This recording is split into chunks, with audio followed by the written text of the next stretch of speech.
ನಮಸ್ಕಾರ ಸ್ನೇಹಿತರೆ. ಆಪರೇಷನ್ ಸಿಂಧೂರದ ಸಂದರ್ಭದಲ್ಲಿ ಭಾರತ ಮಾಡಿರುವಂತಹ ದಾಳಿಯನ್ನು ಸಹಿಸಿಕೊಳ್ಳಿಕ್ಕಾಗದೇನೆ ಕದನ ವಿರಾಮಕ್ಕೆ ಗೋಲ್ ಇಟ್ಕೊಂಡು ಬಂದಂತಹ ಪಾಕಿಸ್ತಾನ ಈ ಕದನ ವಿರಾಮ ಘೋಷಣೆಯಾದಂತಹ ಕೆಲವೇ ದಿನಗಳಲ್ಲಿ ಪುನಃ ತನ್ನ ಹಳೆಯ ಚಾಳಿಯನ್ನ ಪ್ರಾರಂಭ ಮಾಡುವಂತಹ ಲಕ್ಷಣಗಳು ಕಾಣಿಸ್ತಾ ಇದೆ.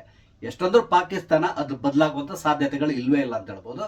ಆದ್ರೆ ಇಷ್ಟೊಂದು ಬೇಗ ಪಾಕಿಸ್ತಾನ ಭಾರತದ ಮೇಲೆ ಇನ್ನೊಂದು ದಾಳಿಯನ್ನ ನಡೆಸಲಿಕ್ಕೆ ಹುನ್ನಾರ ನಡೆಸ್ತಾ ಇರೋ ರೀತಿಯಲ್ಲಿ ಕಾಣಿಸ್ತಾ ಇದೆ. ಹಾಗಾದ್ರೆ ಏನ್ ನಡೀತಾ ಇದೆ, ಇದರ ಹಿನ್ನೆಲೆ ಏನು, ಇದೆಲ್ಲವೂ ನಾನು ವಿವರಿಸ್ತಾ ಇದ್ದೇನೆ. ಸ್ನೇಹಿತರೆ, ನಿಮ್ಮೆಲ್ಲರನ್ನು ಕಾಫಿ ಅಂತ ಡಿಜಿಟಲ್ ಚಾನಲ್ಗೆ ಸ್ವಾಗತಿಸ್ತಾ ಇದ್ದೇನೆ.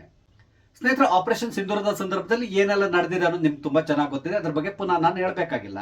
ಪಾಕಿಸ್ತಾನಕ್ಕೆ ಭಾರತ ಕೊಟ್ಟಂತಹ ಏಟಿನಿಂದಾಗಿ ವಿಲವಿಲ ಅಂತೇಳಿ ಒದ್ದಾಡಿರುವಂತಹ ಪಾಕಿಸ್ತಾನ ಕದನ ವಿರಾಮಕ್ಕೆ ರಿಕ್ವೆಸ್ಟ್ ಮಾಡ್ಕೊಂತು. ಕೊನೆಗೆ ಕದನ ವಿರಾಮ ಘೋಷಣೆ ಆಯ್ತು. ಕೊನೆಗೆ ಅಮೆರಿಕದ ಅಧ್ಯಕ್ಷ ನಾನು ಮಧ್ಯಸ್ಥಿಕೆ ವಹಿಸಿದೆ ಅಂತ ಹೇಳ್ಕೊಂಡ. ಅದಾದ್ಮೇಲೆ ಪ್ರಧಾನಮಂತ್ರಿ ನರೇಂದ್ರ ಮೋದಿ ಅವರು ಡೊನಾಲ್ಡ್ ಟ್ರಂಪ್ಗೆ ಮುಖದ ಮೇಲೆ ಬಾರಿಸುವ ರೀತಿಯಲ್ಲಿ ಹೇಳಿಬಿಟ್ರು, ನಿನಗೂ ಇದಕ್ಕೂ ಸಂಬಂಧ ಇಲ್ಲ ಅಂತೇಳಿ. ಇದೆಲ್ಲ ನಿಮ್ಗೆ ಗೊತ್ತಿರುವಂತಹ ವಿಷಯ. ನಾವೆಲ್ಲರೂ ಏನ್ ತಿಳ್ಕೊಂಡಿದ್ವಿ, ಪಾಕಿಸ್ತಾನ ಮುಂದಿನ ಕೆಲ ತಿಂಗಳುಗಳವರೆಗೆ ಭಾರತದ ತಂಟೆಗೆ ಬರಲ್ಲ ಅಂತ ಎಣಿಸ್ಕೊಂಡಿದ್ವಿ. ಆದ್ರೆ ಪಾಕಿಸ್ತಾನ ತನ್ನ ಕಾರ್ಯಚಟುವಟಿಕೆಯನ್ನ ಪುನಃ ಪ್ರಾರಂಭ ಮಾಡಿದೆ. ಅಂದ್ರೆ ಕಾರ್ಯಚಟುವಟಿಕೆ ಅಂದ್ರೆ ಬೇರೆ ಏನು ಮಾಡಲ್ಲ. ಅವ್ರು ಮಾಡ್ತಾ ಇರೋದೇನಂದ್ರೆ ಈ ಭಯೋತ್ಪಾದಕರಿದ್ದಾರಲ್ಲ ಇವ್ರನ್ನೆಲ್ಲ ಮತ್ತೆ ಒಗ್ಗೂಡಿಸಿ ಭಾರತದ ಮೇಲೆ ಚೂ ಬಿಡ್ಲಿಕ್ಕೆ ಕ್ಯಾಂಪ್ ಗಳನ್ನ ಪುನಃ ಪ್ರಾರಂಭ ಮಾಡ್ತಾ ಇದ್ದಾರೆ. ಆದ್ರೆ ಈ ಬಾರಿ ಸ್ವಲ್ಪ ಬದಲಾವಣೆಯನ್ನ ಮಾಡ್ಕೊಂಡಿದ್ದಾರೆ. ಅದಕ್ಕೆ ಕಾರಣ ಏನು ಅಂತ ಹೇಳಿದ್ರೆ, ಈ ಆಪರೇಷನ್ ಸಿಂಧೂರದ ಸಂದರ್ಭದಲ್ಲಿ ಪಾಕಿಸ್ತಾನದ ಈ ಎಲ್ಲಾ ಕ್ಯಾಂಪ್ ಗಳ ಮೇಲೆ ದಾಳಿಯನ್ನು ನಡೆಸಿದ್ವಲ್ಲ, ಇದರಿಂದಾಗಿ ನೂರಾರು ಜನ ಭಯೋತ್ಪಾದಕರು ಸಾವನ್ನಪ್ಪಿದ್ದಾರೆ. ಹಾಗಾಗಿ ಇಲ್ಲಿ ಪಾಕಿಸ್ತಾನಕ್ಕೆ ಒಂದು ಬಹುದೊಡ್ಡ ಒಂದು ಸಮಸ್ಯೆ ಉಂಟಾಯ್ತು. ಅದೇನಂತ ಹೇಳಿದ್ರೆ, ಪುನಃ ಭಯೋತ್ಪಾದಕರನ್ನ ರಿಕ್ರೂಟ್ ಮಾಡ್ಕೋಬೇಕು. ರಿಕ್ರೂಟ್ ಮಾಡಿ ಅವ್ರನ್ನ ಸಂಪೂರ್ಣವಾಗಿ ಪ್ರಿಪೇರ್ ಮಾಡಿ ನಂತರ ಭಾರತದ ಒಳಗಡೆ ನುಗ್ಗಿಸ್ಬೇಕು. ಒಂದೇ ಕ್ಯಾಂಪ್ ನಲ್ಲಿ ನೂರಾರು ಜನರನ್ನ ಇಟ್ಕೊಂಡು ಟ್ರೈನಿಂಗ್ ನಡೆಸ್ತಾ ಇದ್ರೆ ಪುನಃ ಭಾರತ ಈ ರೀತಿಯಾದ ದಾಳಿ ನಡೆಸುವ ಸಾಧ್ಯತೆ ಇರ್ತದೆ. ಆಗ ಸಾವು ನೋವಿನ ಸಂಖ್ಯೆ ಕೂಡ ಜಾಸ್ತಿ ಆಗ್ತದೆ. ಎಲ್ಲದಕ್ಕಿಂತ ಮುಖ್ಯವಾಗಿ ಒಮ್ಮೆಲೆ ಒಂದೊಂದು ಕ್ಯಾಂಪ್ ನಲ್ಲಿ 100 ಜನ ಇದ್ರು ಅಂತ ಇಟ್ಕೊಳ್ಳಿ. ಒಂದು 7-8 ಕ್ಯಾಂಪ್ ಇದ್ರೆ ಅಟ್ ಎ ಟೈಮ್ ಒಂದು 700-800 ಜನ ಸಾವನ್ನಪ್ಪುವಂತ ಸಾಧ್ಯತೆ ಇರ್ತದೆ. ಆದ್ರಿಂದಾಗಿ ಪಾಕಿಸ್ತಾನಕ್ಕೆ ಮುಂದಿನ ದಿನಗಳಲ್ಲಿ ಬಹಳಷ್ಟು ಕಷ್ಟಗಳು ಉಂಟಾಗ್ತದೆ. ಆದ್ರಿಂದಾಗಿ ಈ ಬಾರಿ ಪಾಕಿಸ್ತಾನ ಏನ್ ಪ್ಲಾನ್ ಮಾಡ್ತಾ ಇದೆ ಅಂತ ಹೇಳಿದ್ರೆ, ಬೇರೆ ಬೇರೆ ಕಡೆಗಳಲ್ಲಿ ಸಣ್ಣ ಸಣ್ಣ ಗುಂಪಿನಲ್ಲಿ ಟ್ರೈನಿಂಗ್ ಕೊಡ್ಲಿಕ್ಕೆ ವ್ಯವಸ್ಥೆಯನ್ನ ಮಾಡ್ತಾ ಇದೆ. ಒಂದೊಂದು ಕ್ಯಾಂಪ್ ನಲ್ಲಿ ಒಂದು 10-15 ಜನ ಭಯೋತ್ಪಾದಕರಿಗೆ ಟ್ರೈನಿಂಗ್ ನ ಕೊಡುವಂತದ್ದು. ಅದರ ಮುಖಾಂತರ ಎಟ್ ಎ ಟೈಮ್ ಒಂದೊಂದು ಬ್ಯಾಚ್ ನಲ್ಲಿ ಒಂದು 100-200 ಜನರನ್ನ ತಯಾರು ಮಾಡಿ ಹೊರಗಡೆ ಕಳಿಸ್ಕೊಡುವಂತಹ ವ್ಯವಸ್ಥೆಗೆ ಪಾಕಿಸ್ತಾನ ಕೈ ಹಾಕ್ತಾ ಇದೆ. ಆದ್ರೆ ಈ ಬಾರಿ ಅವರಿಗಿರುವಂತಹ ಭಯ ಏನು ಅಂತ ಹೇಳಿದ್ರೆ, ಭಾರತ ಪುನಃ ಇದೇ ರೀತಿಯಲ್ಲಿ ದಾಳಿಯನ್ನು ನಡೆಸಬಹುದು. ಇದನ್ನ ತಪ್ಪಿಸಬೇಕು ಅಂತ ಹೇಳಿದ್ರೆ ಭಾರತದ ಸ್ಯಾಟಲೈಟ್ ಕಣ್ಣಿಗೆ ಕೂಡ ಕಾಣಿಸಬಾರ್ದು, ಅದೇ ರೀತಿಯಲ್ಲಿ ನಮ್ಮ ಬೇಹುಗಾರರ ದೃಷ್ಟಿ ಕೂಡ ಇದು ಬೀಳಬಾರ್ದು. ಆ ರೀತಿಯಾದಂತಹ ವ್ಯವಸ್ಥೆಯನ್ನ ಮಾಡಿಕೊಂಡು ಕ್ಯಾಂಪ್ ಅನ್ನ ಪ್ರಾರಂಭ ಮಾಡ್ತಾ ಇದೆ ಅನ್ನೋ ಸುದ್ದಿ ಬರ್ತಾ ಇದೆ. ಅದಕ್ಕಾಗಿ ಅವರು ಆರಿಸ್ಕೊಂಡಿದ್ದು POK ಗಡಿ ಭಾಗಗಳನ್ನ. ಈ ಗಡಿ ಭಾಗ ಅಂದ್ರೆ ಯಾವುದೇ ರೀತಿಯಂತ ಹಳ್ಳಿ ಅಥವಾ ಗ್ರಾಮ ಇದನ್ನ ಸೆಲೆಕ್ಟ್ ಮಾಡಿಲ್ಲ. ಅದಕ್ಕೆ ಬದಲಾಗಿ ಅವರು ಕಾಡು ಪ್ರದೇಶದಲ್ಲಿ ಈ ಒಂದು ಕ್ಯಾಂಪ್ ಗಳನ್ನ ಸೆಟಪ್ ಮಾಡ್ತಾ ಇದ್ದಾರೆ ಅನ್ನೋ ಸುದ್ದಿ ಬರ್ತಾ ಇದೆ. ಅಂದ್ರೆ ದಟ್ಟವಾದಂತಹ ಕಾಡುಗಳಲ್ಲಿ ಈ ಕ್ಯಾಂಪ್ ಗಳನ್ನ ಮಾಡ್ತಾ ಇದೆ. ಜನಸಂಚಾರ ಕೂಡ ಇರೋದಿಲ್ಲ. ಹಾಗೇನೆ ಭಾರತದ ಸ್ಯಾಟಲೈಟ್ ಸರ್ವಿಲೆನ್ಸ್ ನಿಂದ ಕೂಡ ತಪ್ಪಿಸ್ಕೊಳ್ಬಹುದು. ಈ ಒಂದು ನಿಟ್ಟಿನಲ್ಲಿ ಪಾಕಿಸ್ತಾನ ಈ ರೀತಿಯಾಗಿ ಯೋಚನೆ ಮಾಡ್ತಾ ಇದೆ ಅಂತ ಹೇಳ್ತಾ ಇದ್ದಾರೆ. ಇದಕ್ಕೆ ಪುಷ್ಟಿ ಕೊಡುವ ರೀತಿಯಲ್ಲಿ ಇತ್ತೀಚೆಗೆ ಮುಲ್ಲಾ ಮುನೀರ್ ಕೊಡ್ತಾ ಇರುವಂತಹ ಹೇಳಿಕೆಗಳು, ಇದನ್ನ ನೋಡಿದ್ರೆ ಗೊತ್ತಾಗ್ತದೆ ಪಾಕಿಸ್ತಾನ ಸೈಲೆಂಟ್ ಆಗಿಲ್ಲ. ಪುನಃ ಬಹುದೊಡ್ಡದಾದಂತಹ ಭಯೋತ್ಪಾದಕ ದಾಳಿಯನ್ನ ನಡೆಸಲಿಕ್ಕೆ ಸಂಚಲನ ನಡೆಸ್ತಾ ಇದೆ. ಇದು ಕ್ಲಿಯರ್ ಆಗ್ತಾ ಇದೆ.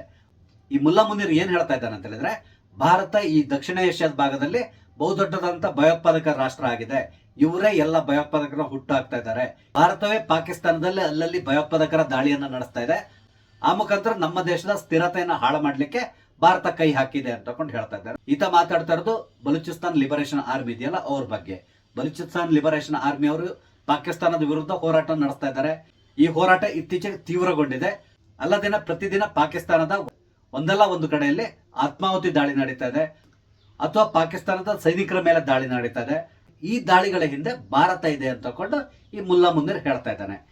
ಅದಲ್ಲದೆ ಇನ್ನೊಂದು ವಿಷಯವನ್ನು ಹೇಳಿದ್ದಾನೆ. ಅದೇನು ಅಂತ ಹೇಳಿದ್ರೆ, ಭಾರತದ ಒಳಗಡೆ ನಡೀತಾ ಇರುವಂತಹ ಈ ಭಯೋತ್ಪಾದಕ ದಾಳಿ, ಇತ್ತೀಚೆಗೆ ನಡೆದಂತಹ ಪಹಲ್ಗಾಮ್ ದಾಳಿ ಇದೆಯಲ್ಲ, ಇದನ್ನು ಸೇರಿಸಿ ಆತ ಹೇಳೋದೇನು ಅಂತ ಹೇಳಿದ್ರೆ, ಭಾರತದ ಒಳಗಡೆ ಬಹಳಷ್ಟು ಸಮಸ್ಯೆಗಳಿದೆ. ಭಾರತ ಸರ್ಕಾರ ಇಲ್ಲಿರುವಂತಹ ಅಲ್ಪಸಂಖ್ಯಾತರ ಮೇಲೆ ದಬ್ಬಾಳಿಕೆಯನ್ನು ನಡೆಸ್ತಾ ಇದೆ. ಆದ್ರಿಂದಾಗಿ ಈ ಅಲ್ಪಸಂಖ್ಯಾತರು ಭಾರತ ಸರ್ಕಾರದ ವಿರುದ್ಧ ತಿರುಗಿ ಬಿದ್ದಿದ್ದಾರೆ. ಹಾಗಾಗಿ ಇವರು ಯಾರು ಕೂಡ ಪಾಕಿಸ್ತಾನ ಟ್ರೈನ್ಡ್ ಭಯೋತ್ಪಾದಕರು ಅಲ್ಲ, ಅಥವಾ ಹೊರಗಿನ ಭಯೋತ್ಪಾದಕರು ಅಲ್ಲ. ಅದಕ್ಕೆ ಬದಲಾಗಿ ಭಾರತದಲ್ಲೇ ಇರುವಂತಹ ಹೋರಾಟಗಾರರು. ಇವರು ಭಾರತ ಸರ್ಕಾರದ ವಿರುದ್ಧ ಹೋರಾಟ ಮಾಡಿಸ್ತಾ ಇದ್ದಾರೆ ಹೊರತು ಇದಕ್ಕೂ ಪಾಕಿಸ್ತಾನಕ್ಕೂ ಸಂಬಂಧ ಇಲ್ಲ ಅಂತ ಹೇಳಿಕೆಯನ್ನು ಕೊಟ್ಟಿದ್ದಾನೆ. ಇವನು ಹೇಳ್ತಾ ಇರುವಂತಹ ಲ್ಯಾಂಗ್ವೇಜ್ ಅನ್ನು ನೀವು ಅರ್ಥ ಮಾಡ್ಕೊಳ್ಳೋದಾದ್ರೆ, ರಾಹುಲ್ ಗಾಂಧಿ ಅವರು ವಿದೇಶ ಪ್ರವಾಸ ಮಾಡಿದ ಸಂದರ್ಭದಲ್ಲಿ ಅಲ್ಲಲ್ಲಿ ಕೆಲವು ಕಡೆಗಳಲ್ಲಿ ಹೇಳಿಕೆಯನ್ನು ಕೊಡ್ತಾ ಇದ್ದಾರೆ. ನೀವು ನೋಡಿರಬಹುದು, ಭಾರತದಲ್ಲಿ ಅಲ್ಪಸಂಖ್ಯಾತರ ಮೇಲೆ ದಬ್ಬಾಳಿಕೆ ನಡೀತಾ ಇದೆ, ಹಾಗಾಗಿ ಅವರು ಹೋರಾಟ ನಡೆಸ್ತಾ ಇದ್ದಾರೆ ಅಂತ ಹೇಳ್ತಾ ಇರ್ತಾರಲ್ಲ. ರಾಹುಲ್ ಗಾಂಧಿ ಅವರು ಏನ್ ಹೇಳಿದ್ದಾರೆ, ಇದೇ ಮಾತನ್ನ ಮುಲ್ಲಾ ಮುನೀರ್ ಇಲ್ಲಿ ಹೇಳ್ತಾ ಇದ್ದಾನೆ. ಅಂದ್ರೆ ಈ ಮುಲ್ಲಾ ಮುನೀರ್ಗೆ ಸರಕನ್ನ ಒದಗಿಸ್ತಾ ಇರೋದು ಕೂಡ ನಮ್ಮವರೇ ಅಂತ ತಿಳ್ಕೊಂಡಾಯ್ತು. ಅದೇನೇ ಇರಲಿ, ಪಾಕಿಸ್ತಾನದ ಬಗ್ಗೆ ಪುನಃ ಮಾತಾಡೋದಾದ್ರೆ ಈ ಬಾರಿ ಪಾಕಿಸ್ತಾನ ಬಹಳ ಜಾಗ್ರತೆಯಿಂದ ಭಾರತದ ಮೇಲೆ ದಾಳಿ ನಡೆಸುವಂತ ಸಾಧ್ಯತೆ ಇದೆ. ಅವ್ರು ನೇರವಾಗಿ ದಾಳಿ ನಡೆಸೋಲ್ಲ, ಈ ಭಯೋತ್ಪಾದಕರನ್ನ ಮುಂದ್ಗಡೆ ಬಿಟ್ಟು ದಾಳಿಯನ್ನು ನಡೆಸ್ತಾರೆ. ಆ ಸಂದರ್ಭದಲ್ಲಿ ಖಂಡಿತವಾಗಿ ಭಾರತ ರಿಟಾಲಿಯೇಟ್ ಮಾಡುತ್ತೆ ಅನ್ನೋದು ಕೂಡ ಅವ್ರಿಗೆ ತುಂಬಾ ಚೆನ್ನಾಗಿ ಗೊತ್ತಿದೆ. ಹಾಗಾಗಿ ಈ ದಾಳಿಯಿಂದ ಭಯೋತ್ಪಾದಕರ ಕ್ಯಾಂಪ್ಗಳನ್ನ ರಕ್ಷಿಸ್ಲಿಕ್ಕಾಗಿ ಈ ರೀತಿಯಾದಂತಹ ಒಂದು ವ್ಯವಸ್ಥೆಯನ್ನ ಮಾಡ್ತಾ ಇದ್ದಾರೆ. ಇಲ್ಲಿ ನಾನು ನಿಮ್ಗೆ ರಾಮಾಯಣದ ಒಂದು ಕಥೆಯನ್ನ ಹೇಳಲಿಕ್ಕೆ ಇಷ್ಟಪಡ್ತೇನೆ. ನಿಮ್ಗೆ ಗೊತ್ತಿರಬಹುದು, ರಾಮಾಯಣದಲ್ಲಿ ವಾಲಿ ಸುಗ್ರೀವರ ಕಾಳಗದ ಬಗ್ಗೆ ಕೂಡ ಬರ್ತದೆ. ವಾಲಿ ಮತ್ತು ಸುಗ್ರೀವ ಅಣ್ಣ ತಮ್ಮ, ಅಂದ್ರೆ ಅತ್ಯಂತ ಅನ್ಯೋನ್ಯವಾಗಿದ್ದಂತಹ ಅಣ್ಣ ತಮ್ಮಂದ್ರು. ಏನೋ ಒಂದು ಕಾರಣಾಂತರದಿಂದ ಸುಗ್ರೀವನನ್ನ ವಾಲಿ ತನ್ನ ರಾಜ್ಯದಿಂದ ಹೊರಗಡೆ ಹಾಕ್ತಾನೆ. ಆತನನ್ನ ಹೊರಗಡೆ ಹಾಕೋದ್ರ ಜೊತೆಯಲ್ಲಿ ಆತನ ಹೆಂಡತಿಯನ್ನ ತನ್ನ ಬಳಿ ಇರಿಸ್ಕೊಳ್ತಾನೆ. ಆದ್ರಿಂದಾಗಿ ಸುಗ್ರೀವ ಕೂಡ ತುಂಬಾ ವ್ಯಗ್ರನಾಗಿರ್ತಾನೆ. ಆದ್ರೆ ಇಲ್ಲಿ ವಾಲಿ ಅತ್ಯಂತ ಬಲಿಷ್ಠರಾಗಿರ್ತಾನೆ. ಸುಗ್ರೀವ ಏನ್ ಮಾಡ್ತಾನೆ, ಮಧ್ಯ ಬಂದು ವಾಲಿ ಹತ್ರ ಜಗಳಕ್ಕೆ ನಿಲ್ತಾನೆ, ನನ್ನ ಹೆಂಡತಿಯನ್ನ ನನ್ನ ಜೊತೆ ವಾಪಸ್ ಕಳಿಸ್ಕೊಡು ಅಂತೇಳಿ. ಆದ್ರೆ ವಾಲಿ ಒಪ್ಪಲ್ಲ. ಆಗ ಜಗಳ ನಡೀತದೆ. ಜಗಳ ನಡೆದಾಗ ಇಲ್ಲಿ ಸುಗ್ರೀವನಿಗೆ ವಾಲಿ ಚೆನ್ನಾಗಿ ಹಿಡ್ಕೊಂಡು ಹೊಡಿತಾನೆ. ಕೊನೆಗೆ ಏನಾಗ್ತದೆ, ತಮ್ಮ ಅನ್ನೋ ಒಂದು ಪ್ರೀತಿ ಎದ್ದೇ ಇರ್ತದೆ. ಆದ್ರಿಂದಾಗಿ ಆತನನ್ನ ಕೊಲ್ಲಿಕ್ಕೆ ಆತ ಹೋಗಲ್ಲ, ಆದ್ರೆ ಸರಿಯಾಗಿ ಹೊಡಿತಾನೆ. ಈ ಏಟಿನ ನೋವನ್ನ ತಾಳ್ಲಿಕ್ಕಾರ್ದೇನೆ ಸುಗ್ರೀವ ವಾಲಿಯ ಕೈಕಾಲು ಹಿಡಿದು ಬೇಡ್ಕೊಳ್ತಾನೆ, ದಯವಿಟ್ಟು ಬಿಟ್ಬಿಡೋಣ ಅಂತ ಹೇಳಿ. ಆಗ ಆತನನ್ನ ಬಿಟ್ಬಿಟ್ಟು ಕಳಿಸ್ಬಿಡ್ತಾನೆ. ಆದ್ರೆ ಏನ್ ಮಾಡ್ತಾನೆ ಸುಗ್ರೀವ, 1-2 ತಿಂಗಳು ಸೈಲೆಂಟ್ ಆಗಿ ಕೂತ್ಕೊಳ್ತಾನೆ. ಮೈಕೈ ನೋವೆಲ್ಲ ಹೋಗ್ತದೆ, ಮೈಯಲ್ಲಾಗಿರುವಂತ ಗಾಯ ಎಲ್ಲದೂ ಕೂಡ ಗುಣವಾಗ್ತದೆ. ಒಮ್ಮೆ ತಾನು ಫಿಟ್ ಆಗಿದೆ ಅಂತ ಹೇಳಿದ ತಕ್ಷಣ ಪುನಃ ವಾಲಿ ಹತ್ರ ಜಗಳಕ್ಕೆ ಬರ್ತಾನೆ. ಇದೇ ರೀತಿಯಲ್ಲಿ ರಿಪೀಟ್ ಆಗ್ತಾ ಇರ್ತದೆ. ಮುಂದೆ ಏನಾಯ್ತು ಅದ್ರ ಬಗ್ಗೆ ನಮ್ಗೆ ಬೇಕಿಲ್ಲ. ಇಲ್ಲಿ ನಾವೀಗ ಪಾಕಿಸ್ತಾನವನ್ನ ಇದೇ ಸುಗ್ರೀವನ ಜೊತೆ ಹೋಲಿಸಬಹುದು. ಅಂದ್ರೆ ನಿಮ್ಗೆ ಗೊತ್ತಿದೆ, ಇಲ್ಲಿ ಭಾರತವನ್ನ ಕೆಣಕಿ ಅದು ಯುದ್ಧಕ್ಕೆ ನಿಲ್ತು. ಯುದ್ಧ ಪ್ರಾರಂಭ ಆಗಿ 3ನೇ ದಿನಕ್ಕೆ ಭಾರತ ಕೊಟ್ಟಂತ ಏಟನ್ನ ತಡಿಲಿಕ್ಕಾಗ್ದೇನೆ ಕದನ ವಿರಾಮಕ್ಕೆ ಗೋಗರಿತು. ಕೊನೆ ಕದನ ವಿರಾಮ ಕೂಡ ಘೋಷಣೆ ಆಯಿತು. ಈಗ ಇದೆಲ್ಲ ಮುಗಿದು 1 ತಿಂಗಳಾಗಿದೆ. ಈ 1 ತಿಂಗಳಾಗೋದ್ರೊಳಗಡೆ ಪುನಃ ಭಾರತದ ಮೇಲೆ ದಾಳಿಗೆ ಸ್ಕೆಚ್ ಆಗ್ತಾ ಇದೆ. ಇಲ್ಲಿ ನೀವು ಒಂದು ವಿಷಯವನ್ನ ಅರ್ಥ ಮಾಡ್ಕೋಬೇಕು, ಈ ಪಾಕಿಸ್ತಾನವನ್ನ ಈ ರೀತಿಯಾಗಿ ಮೈಕೈಯನ್ನ ಮುಟ್ಟಿ ಬಿಟ್ಬಿಡಬಾರ್ದು. ಒಮ್ಮೆಗೆ ಈ ದೇಶವನ್ನ ಫಿನಿಶ್ ಮಾಡಬೇಕು, ಆವಾಗ್ಲೇ ಭಾರತಕ್ಕೆ ನೆಮ್ಮದಿ ಅನಿಸ್ತದೆ. ಮೋಸ್ಟ್ಲಿ ಮುಂದಿನ ದಿನಗಳಲ್ಲಿ ಆ ರೀತಿ ಆಗುವಂತ ಸಾಧ್ಯತೆಗಳು ಕೂಡ ಇದೆ. ಇನ್ನೊಮ್ಮೆ ಭಾರತವನ್ನ ಕೆಣಕಿ ಯುದ್ಧಕ್ಕೆ ಏನಾದ್ರು ನಿಂತ್ರೆ ಖಂಡಿತವಾಗಿ ಪಾಕಿಸ್ತಾನಕ್ಕೆ ಒಂದು ಗತಿಯನ್ನ ಕಾಣಿಸ್ತಾರೆ ಅನಿಸ್ತದೆ. ನೋಡೋಣ ಮುಂದಿನ ದಿನಗಳಲ್ಲಿ ಈ ರೀತಿಯಾದಂತ ಏನು ದುಸ್ಸಾಹಸ ಕೈ ಹಾಕಿದ್ರೆ ಪಾಕಿಸ್ತಾನ, ಈ ಕದನ ವಿರಾಮ ಅನ್ನುವ ಒಂದು ಶಬ್ದ ಏನಿದೆ ಅದನ್ನ ನಾವು ಮರೆತು ಯುದ್ಧ ಮಾಡ್ಬೇಕಂತ ಪರಿಸ್ಥಿತಿ ಬರ್ತದೆ. ಆ ಮುಖಾಂತರ ಸರಿಯಾದಂತಹ ಉತ್ತರವನ್ನ ಪಾಕಿಸ್ತಾನಕ್ಕೆ ಭಾರತ ಕೊಡ್ತದೆ ಅಂತ ನಾವು ಆಶಿಸೋಣ.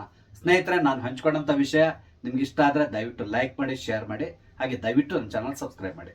ನಮಸ್ತೆ, ಜೈ ಹಿಂದ್.